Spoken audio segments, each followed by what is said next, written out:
Hello everyone, welcome to another episode of TCG Talk, back today with another video, and today we're going to go over tier list, the best video ever that everyone loves to hate. We're gonna do a tier list today, guys, on what we think is the kind of the meta and how things are going in the current ProQuest season. One thing I want to say before this is, one, as you can see on your screen, I'm going to make my tier list based off stats, but also based off kind of my opinion as a player and what I have experienced, right? So if I put your hero somewhere you do not agree with, that is not me saying you are wrong and I am right. That is just my opinion, right? These are fun. They're supposed to be fun. This tier list will be probably completely wrong in 3 to 4 months. So please, let's just have fun with it and we will move on with our lives. Anyway, it's the only thing I wanted to say. Sorry for the rant. We'll get right into it. So for the first one, the first thing I wanted to show before we did the tier list, I wanted to show kind of what the win rates and what it's looking like right now for the Everfest meta, right? With the first week of ProQuest. This list is constantly updating, so by the time you watch this, it might not be the same. But as of today, this is what's been recorded in the Fab Discord among people and people that are keeping track of how the events are going, right? There's been a total of 38 events, or as of right now, as of the time we record this video, throughout the world. Right now, you can see top 8s, wins, conversion rate, top 8 percentage rate, event win percentage. What you basically want to focus on first is look at the wins category, right? So right now, in first place out of 38 events is, you guessed it, Starvo with 20 out of 38 wins. That, my friends, is as you can see, a 52.6% win conversion. That is unbelievable. Unbelievable.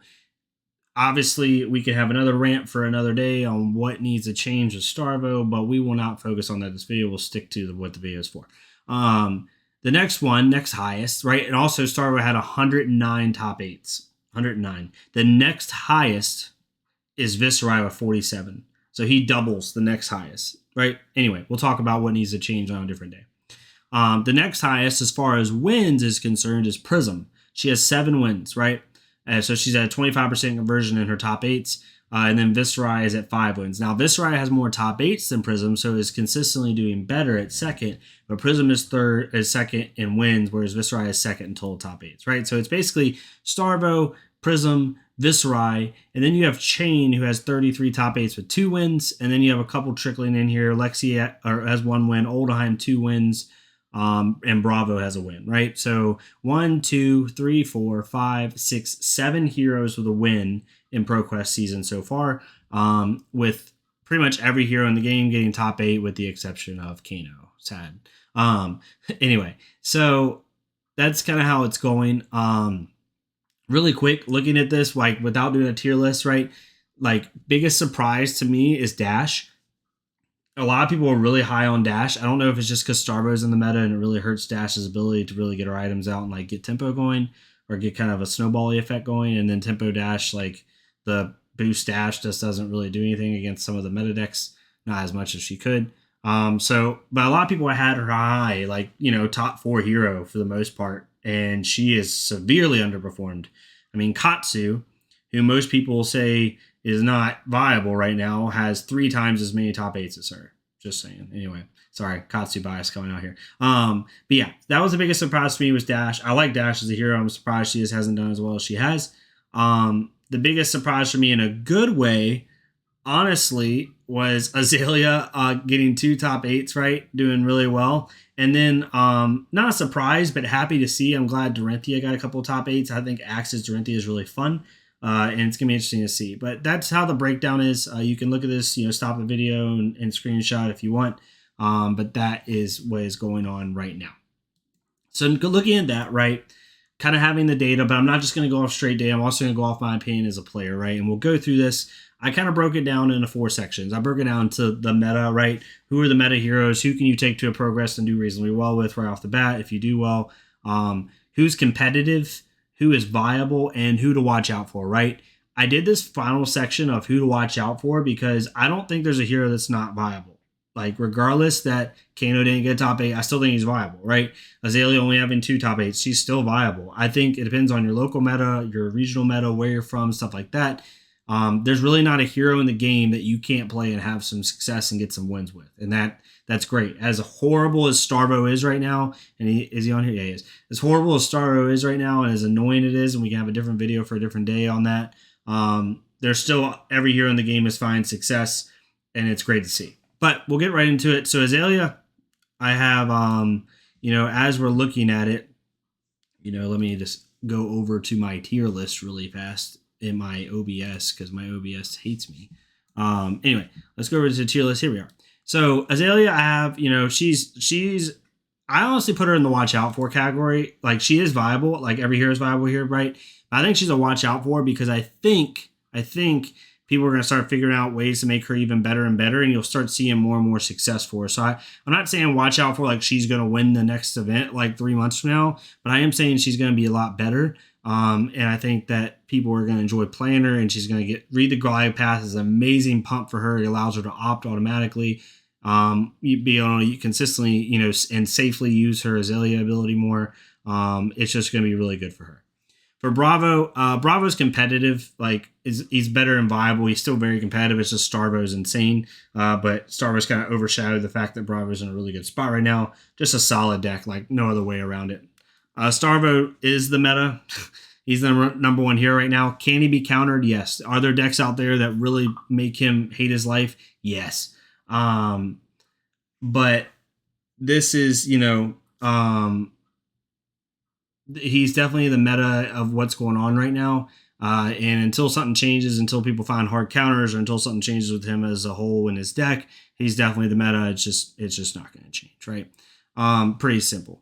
For Briar, I would put her as competitive. I wouldn't quite put her as the meta, but she definitely is like at the top of the competitive category. Great. Channel Out Heroic still really great. She got little toys like Revel and Runeblood if she wants to use it. Runeblood Incantation is not as useful for her, but it can be. She got a couple of new toys with the Everfest set. But overall, like, Channel Out Heroic is still a fantastic deck and is seeing some success. For Chain, he's in the meta. He didn't quite have the showing that a couple of people thought he was going to have, even though he still had extremely strong showings. But he's definitely in that meta category, just super impressive. People are going back to old school Chain, with belittles and minimalisms and flock of featherwalkers and a lot of blood deck cards. And the new blue Shrill is a great blue for Chain. Captain's Call is being used a lot more with him now, like more than just like the blues. Really good deck. And we'll go from there. For Dash, I'm putting her in the viable category. She's definitely still a great hero. She's definitely underperformed from what people thought she was going to do, but I think Starvo is kind of overshadowing that. So I think in this meta today, she's just viable, but she's also someone you could watch out for in the future if the Starvo meta kind of goes away, because she can do a lot of cool things. And she's got a lot of cool cards that do a lot of different stuff. Like Dissolution Spear just makes Katsu cry, makes Prism cry a little bit with, just preventing one instance of damage if you're going to be dealt one instance. It's like her version of Fine Center. Just a really good deck. Dorinthia, I'm going to put out in the watch out for category, not because I don't think Dorinthia is good or viable. I think she's very good, and I think she is almost competitive. But I think Axis Dorinthia and like this new Dorinthia builds you're starting to see, like, watch out for them. You definitely could see a calling in Indianapolis or Dallas or whatever and go and play and see a Dorinthia like place top 8 or do really well. She has a couple top 8 placings. And I think the more people realize how that deck runs and the more popularity it gains, more players playing it, I think it'll do really well. I watched the Team Covenant match where it was Axis Dorinthia versus Starvo, and the Axis Dorinthia won. So that was really fun to see. But I definitely think she's in the watch out for category. For Kano, he's still viable. He hasn't got a top 8 yet, but he's still a viable deck. It just takes a long time to get to know him, a long time to learn him. He got a lot of new toys, which might have brought new players to Kano, but it's going to take those new players some time to get used to him. And I still think he's viable. And yeah, right now it's just kind of a wait and see for Kano.